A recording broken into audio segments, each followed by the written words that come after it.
Okay, next we turn to the wonderful world of college sports and the well-debated question of whether college athletes should be paid or have the opportunity to be paid. As recently as mid-February of this year, before the coronavirus became a serious issue in the United States, this exact question was being asked by senators in a special committee reviewing possible federal legislation on the issue. You also may have heard of California legislation that is also answering this question, and in that case, looking to pay athletes for their participation in school sports. Now, a little more background. All the way back in 1910, when the NCAA was officially formed as a national conference, there was a major emphasis on the idea of amateurism.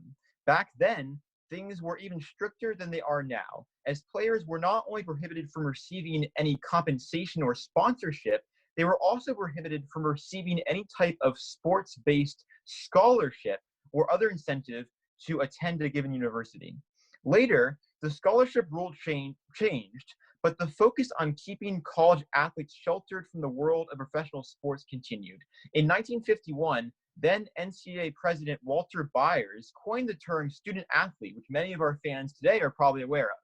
And that made it clear that the NCAA did not sanction any attempts by universities to treat their students as professionals. Today, things are structurally largely the same, and pursuant to Bylaw 12 of the NCAA Codebook, student athletes still cannot receive any type of compensation for their athletic participation or persona, past the cost of attendance and a $5,000 stipend for other college-related expenses. So, folks, what do you have to say? All right.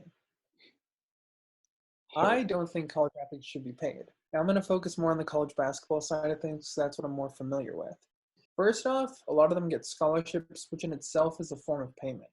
Second, college sports were made to serve the education, not the other way around.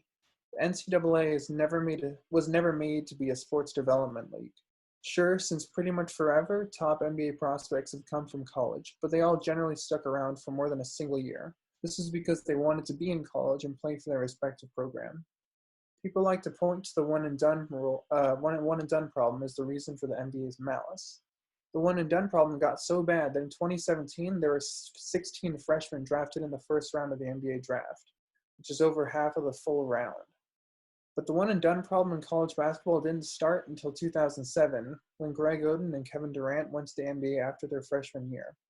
This is likely because around the same time, the NBA stopped letting high schoolers make the jump straight to the league. Now more than ever, there are more ways to avoid the NCAA if you really need the money and want to go a different route to the league. You never had to go to the NCAA, you could have gone overseas. Now the NBA allows high schoolers to go straight to their development league, where they can make salaries, as we see with what top prospect Jalen Green did just a couple days ago. This is why I think it's ridiculous when people like Wendell Carter Jr.'s mother compare the NCAA to slavery.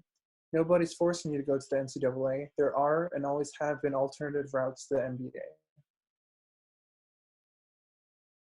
NBA. Dylan, care to respond? Yeah, I'll respond. I think I'm definitely on the other side. I think Justin made some good points, but I think the fact you said that like college athletes, they're on scholarship, this is true, but like D3 athletes can't even get scholarships, and only 2% of high school athletes are offered scholarships to go to college. And according to, I believe it's CBS, in 2017, the NCAA reached a financial milestone and they reported $1.1 billion in revenue.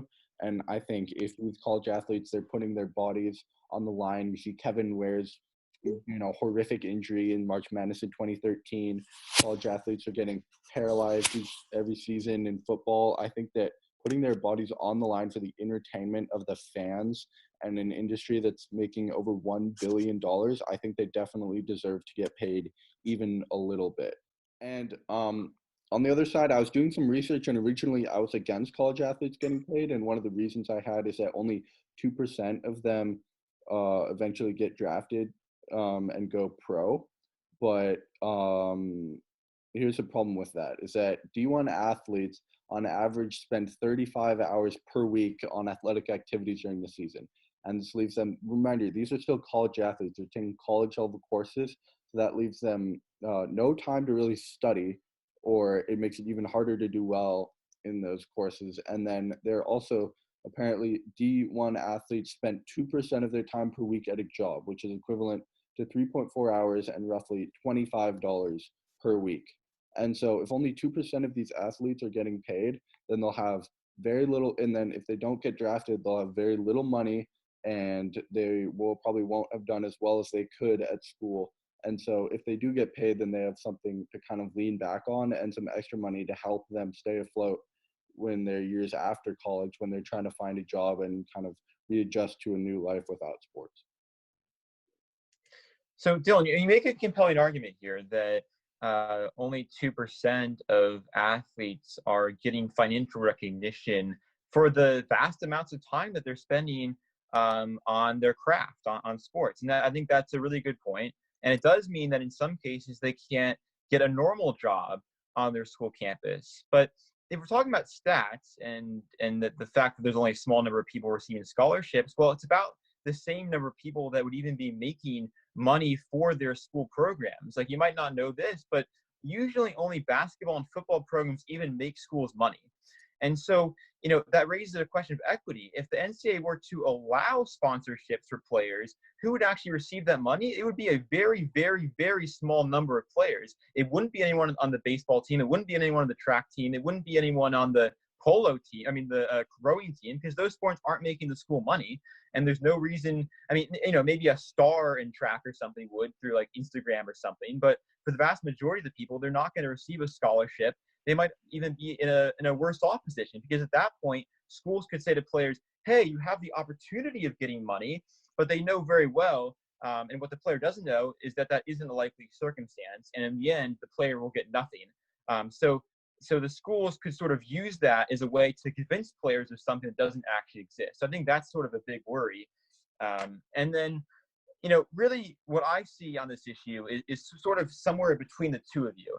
I don't have a strong stance on whether college athletes should be able to receive payment. I'd probably say that we should keep the system as it is on that question, but there's a lot of other reform that we could do in the meantime. So, I think one part of that is holding schools accountable to actually providing their student athletes a level of education. As Justin said, players these days have a lot of opportunities to go directly to the league or go directly to sports if they join the G League, for example, in the NBA, and do that for a year or two before they go to the NBA. So the students who are actually showing at the school should be the ones, and they should be offered the opportunity to pursue education before they start their professional career, if that's something that they'll end up doing.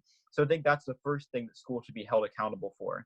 I think there also should be schools should also be held accountable in offering student athletes 4-year scholarships instead of just 1-year scholarships, because that means that players might push themselves to their max and get injured, worrying about receiving that scholarship money for another year. So a lot of scholarships are 4 years these days, but I think really all of them should be, because it just sets up a false situation for athletes that forces them to potentially break their bodies. And then finally, I think schools should maybe set aside a fund that could help players after they graduate, right? When it would actually be legally applicable for them to receive money. I think that would be one way to get around this. So those are just a few of my thoughts. Yeah, no, I agree. I'm not saying that I believe that all college athletes should get paid, like a salary of like $50,000 per year, but I agree. I think that they should get some financial support, like whether there be boosters and alumni that are willing to donate to a program specifically to give college athletes money. I think that to the extent, like the amount of time that they sacrifice themselves and their body to the college, to the sport, and to the fans, I think that they deserve a little bit in return.